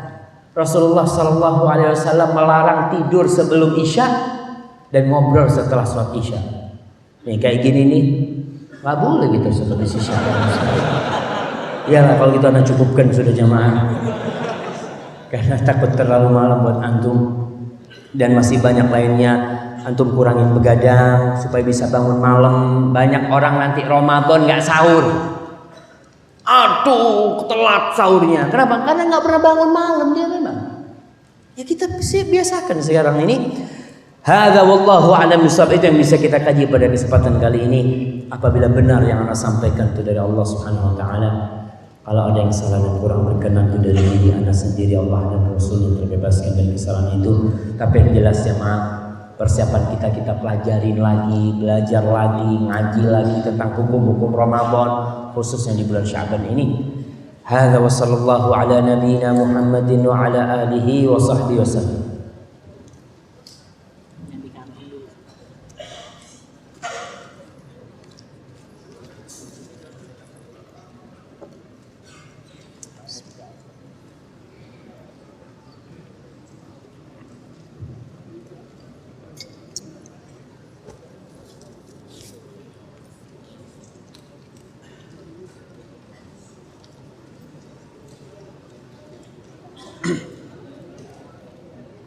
Nah, ini ada pertanyaannya ngawur-ngawur.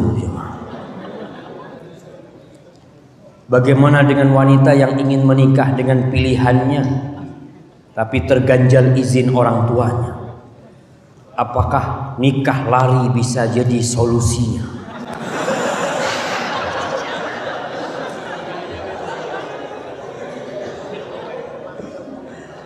Jamaah, ini gara-gara pacaran nih kayak gini nih. Nah, wanita-wanita dulu itu pemalu ya, Masya Allah. Dia itu gadis pingitan, sampai orang yang mau ngelihat harus sembunyi-sembunyi ngelihat dia. Maka gimana dengan wanita yang seperti ini? Lihat kenapa orang tuanya tidak mengizinkan. Perempuan itu tidak boleh menikah tanpa ada wali. Jangan berpikir pakai wali hakim. Wali hakim itu setelah melalui proses baru dia boleh pakai wali hakim.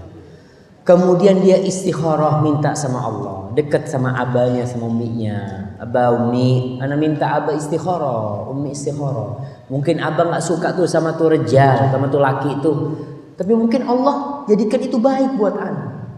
Minta marah, jangan mau kabur. Gimana kalau sudah orang tua nggak ridho sama anak, lari itu anak, nikah tanpa wali dan menganggap sah, nggak sah tanpa wali. Pakai wali hakim sah, kalau tanpa proses nggak sah juga. Kalau wali hakim beneran melalui proses dipanggil tuh walinya, orang tuanya tetap tidak mau menikahkan, maka dipanggil wali penggantinya. Nikah ini nggak main-main ya. Berapa banyak wanita-wanita yang nikah lari, akhirnya dia menyesal. Diceraikan oleh suaminya, kemana dia balik? Ke abah sama umminya. Alafu abah, alafu subhanallah.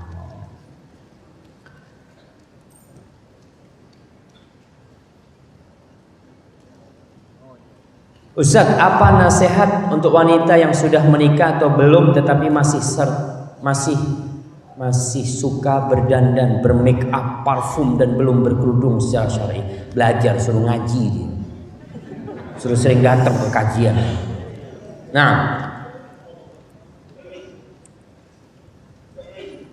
Ustaz, sebagai istri yang terkadang merasa kesal dan jengkel terhadap suami, adakah cara istri menyampaikan kekesalan dan kemarahannya tanpa berdosa? Terkadang merasa kesal dan jengkel terhadap suami. Kenapa dia jengkel?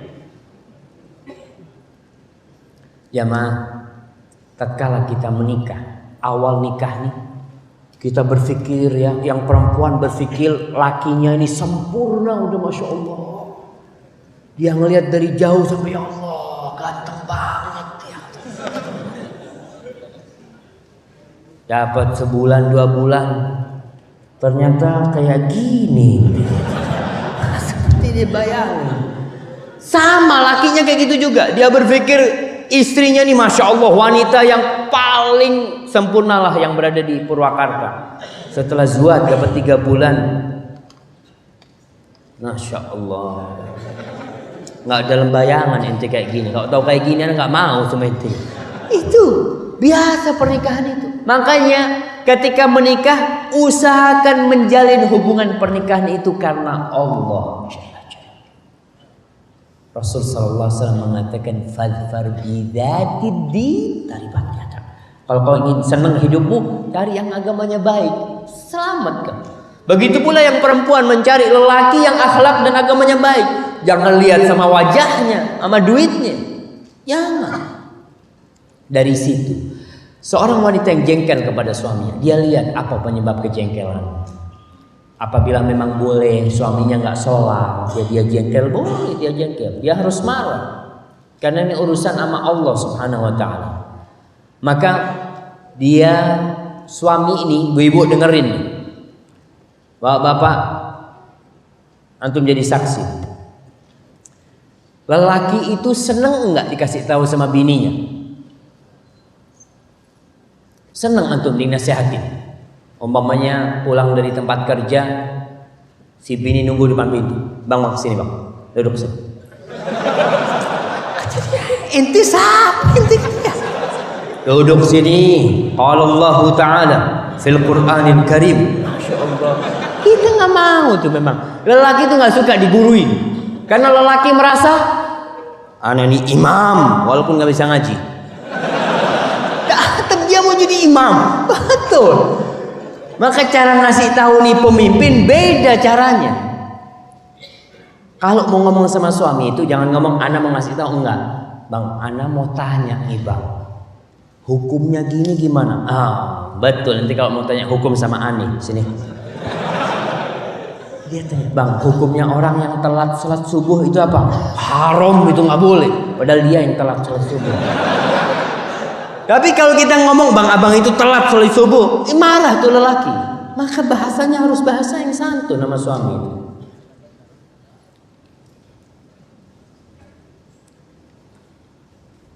Nah, ini berkaitan dengan membaca Al-Quranul Karim. Lebih baik membaca Quran aja apa sama artinya.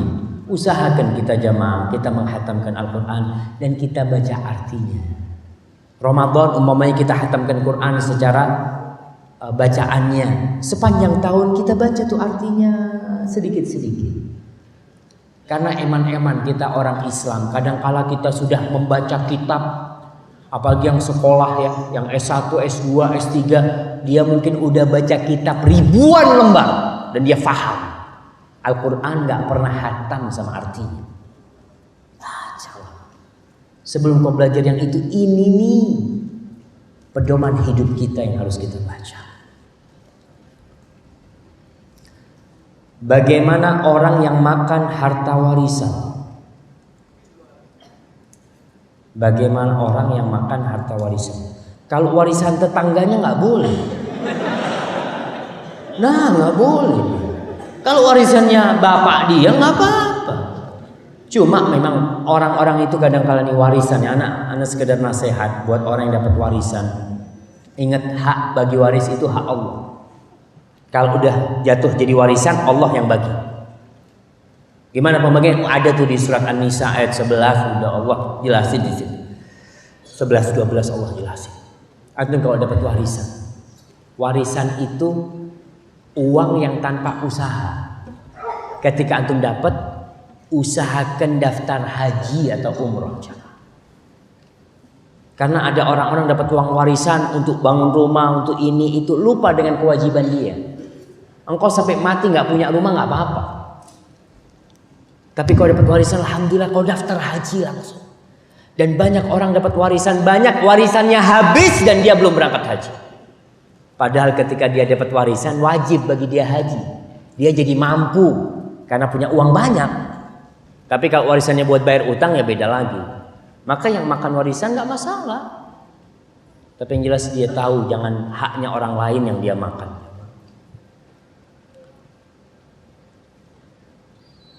Ustaz, bagaimana melunasi hutang puasa istri di bulan Ramadan tahun lalu? Karena sang istri keburu lahiran lagi dengan fidyah atau qadha. Nah, ini berkaitan dengan hukum wanita hamil dan menyusui. Ada khilaf yang panjang di antara para ulama. Ada yang berpendapat memang dia cukup bayar fidyah. Dan pendapat itu pendapat yang kuat. Pendapat Ibnu Abbas dan Ibnu Umar. Tapi jumhurul ulama berpendapat harus qadha dia. Kalau dia mampu dia qadha. Dia tetap mengganti dengan puasa.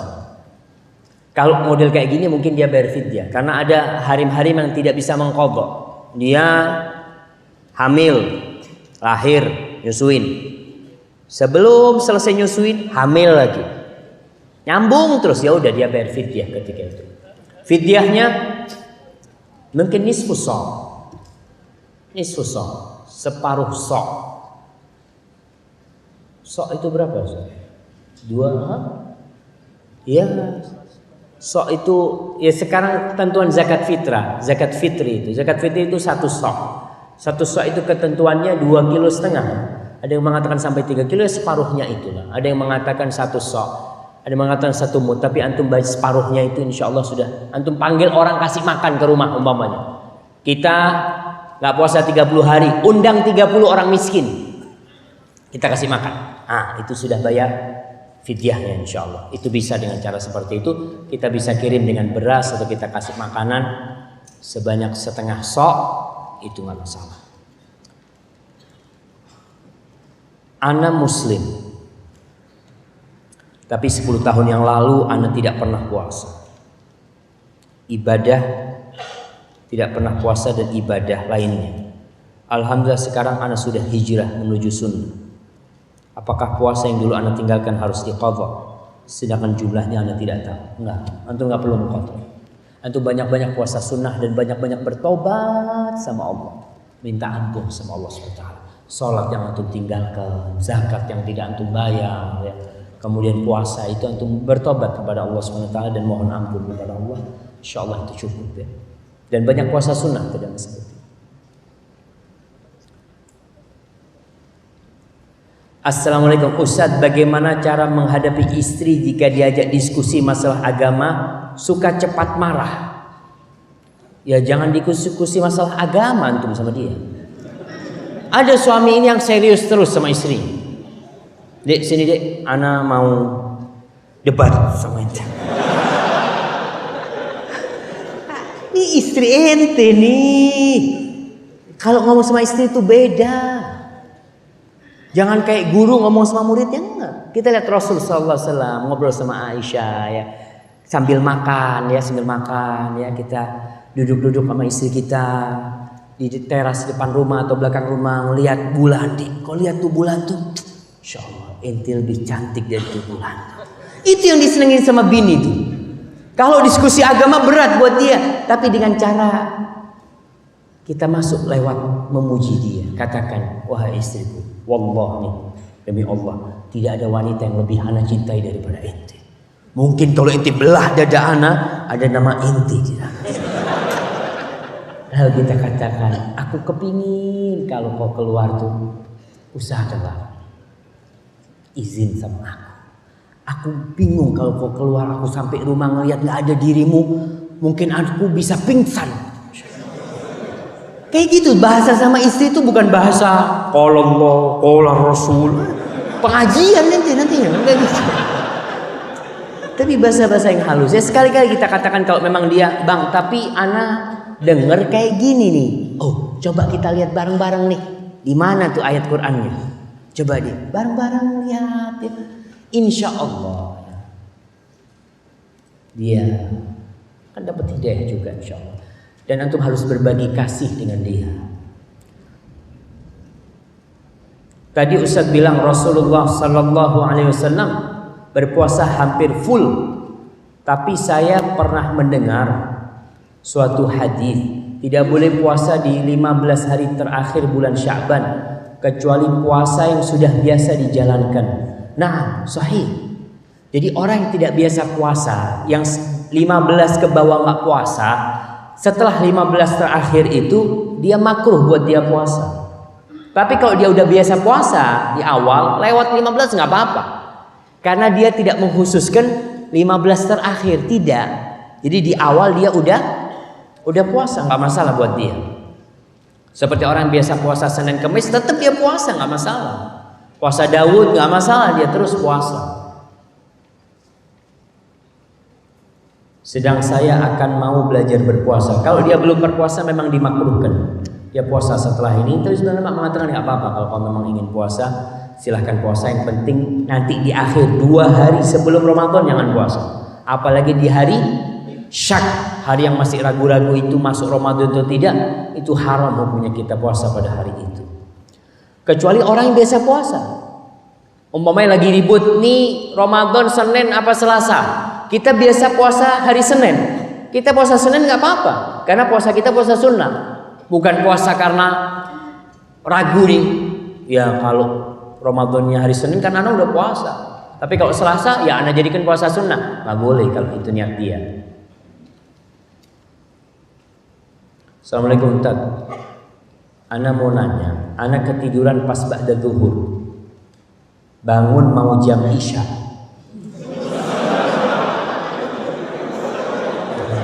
Ya namanya ketiduran jemaah. Nggak apa-apa. Orang kalau ketiduran itu nggak dosa jemaah. Anak lewat 2 waktu sholat. Nah itu bagaimana caranya? Apa bisa dibayar atau gimana? Nah yang bisa dibayar sholat itu dalam 2 kondisi. Lupa dan ketiduran. Lupa, bener-bener lupa. Dia biasanya orang yang sholat ke masjid, lalu dia nggak ke masjid karena dia mungkin safar atau gimana, ada urusan dia nggak bisa ke masjid. Dia berpikir sudah sholat. Sampai dia zuhur, asar, dia sholat ke masjid. Ternyata anak belum sholat zuhur. Nggak dosa dia kalau memang dia lupa atau ketiduran. Dia bayar tuh pas bangun. Kata Rasulullah SAW, falyusalliha idza dzakaraha. Hendaklah dia melaksanakan sholat, mengqadha sholatnya itu ketika ingat. Cuma itu kafarahnya dia. Jadi pas dia ingat waktu isya, ya dia sholat udah. Urut tuh sholatnya. Tetap ingat sholat itu urut. Maksudnya urut gimana? Kalau antum ketinggalan sholat asar sama maghrib sama isya, sama maghrib nih pas di waktu isya, antum selesai sholat isya baru ingat umpamanya baru bangun, maka antum mulai dari sholi asar maghrib baru isya. Allah mengatakan innas salata kanat 'alal mu'minina kitaban mawquta. Ustaz, ana mau tanya. Kalau BMT sudah termasuk ekonomi syariah belum? Karena ana pernah pinjam 775.000, 7.750.000, tetapi setelah 1 tahun menjadi 9.600.000. Ana nggak tahu ya sistem yang mereka, karena lihat BMT berusaha untuk menjadi syariah. Cuma kok bisa jadi seperti ini? Wallahu a'lam. Mungkin antum bisa tanyakan nih yang khusus masalah kayak gini nih Ustaz Irwandi ya. Beliau memiliki ilmu yang begitu luasnya dalam masalah ini, juga Dr. Muhammad Arifin Badri yang tanyakan kepada mereka.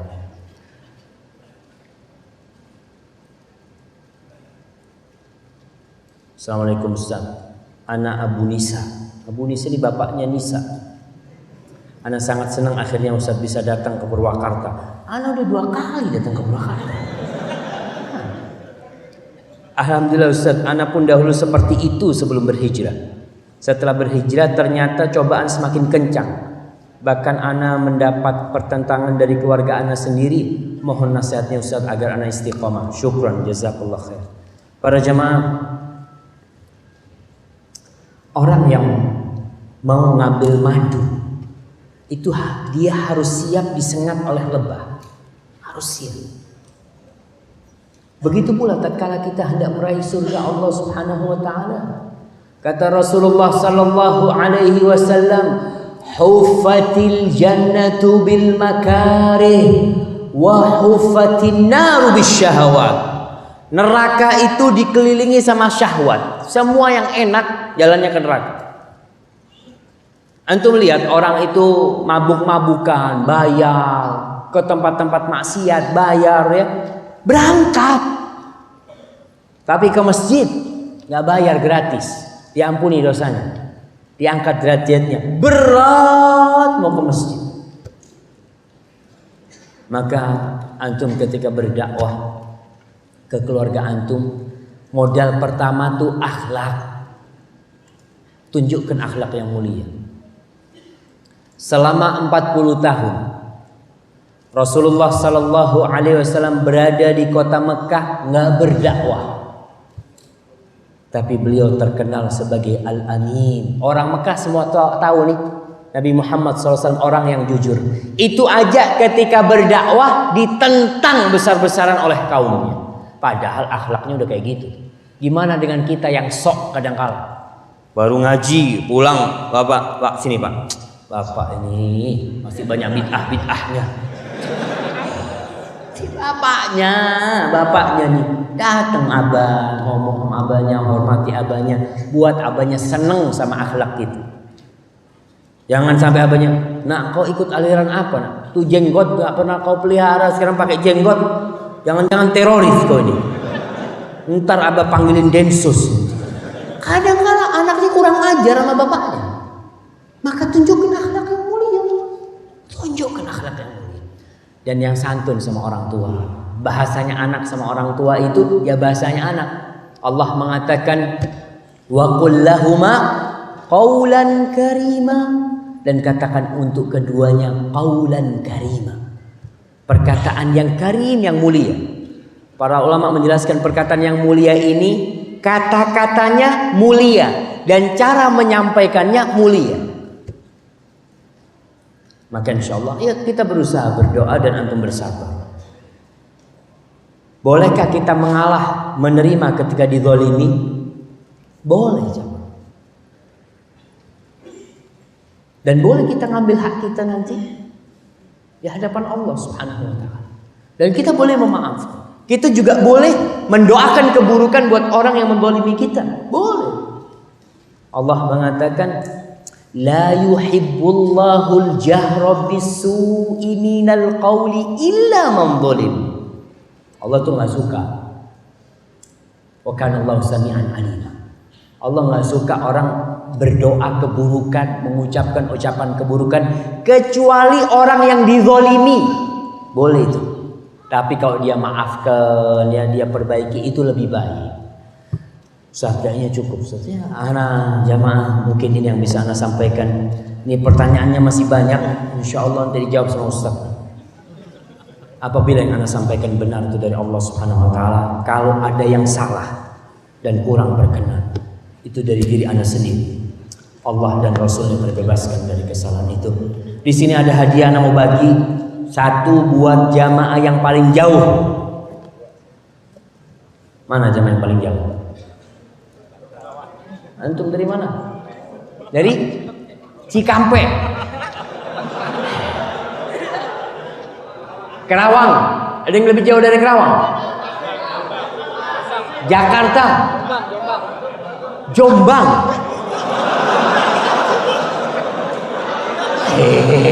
Jombang udah ada di sini, Mang. Nah, yang datang buat kajian nih. Jakarta yang lebih jauh dari Jakarta? Tasik. Mana? Baik, Tasik. Yang lebih jauh dari Tasik? Gorontalo. Gorontalo, antum udah tinggal di sini. Yang datang kajian nih. Oh, Lumajang. Jamaah ada yang dari Lumajang, jamaah antum lihat. Kirimkan ke yang dari Lumajang sama jamaah. Masya Allah. Antum dari mana? Dari mana? Cibitung. Lebih jauh Lumajang tuh. Lumajang tuh Jawa Timur tuh jemaah. Anda tahu tuh dari Lumajang tuh dia. Baik, yang paling tua. Berapa umurnya Pak? 62. Ada yang di atas saya 62? Berapa? 64. Berapa? Berapa? 63. Oh, udah kalah. 67. 73 jemaah. Kirim yang 73 salah. Barakallahu fikum. Ana serahkan kepada Ustaz. Subhanakallahumma bihamdika asyhadu an la ilaha illa anta astaghfiruka wa atubu ilaik. Assalamualaikum warahmatullahi wabarakatuh.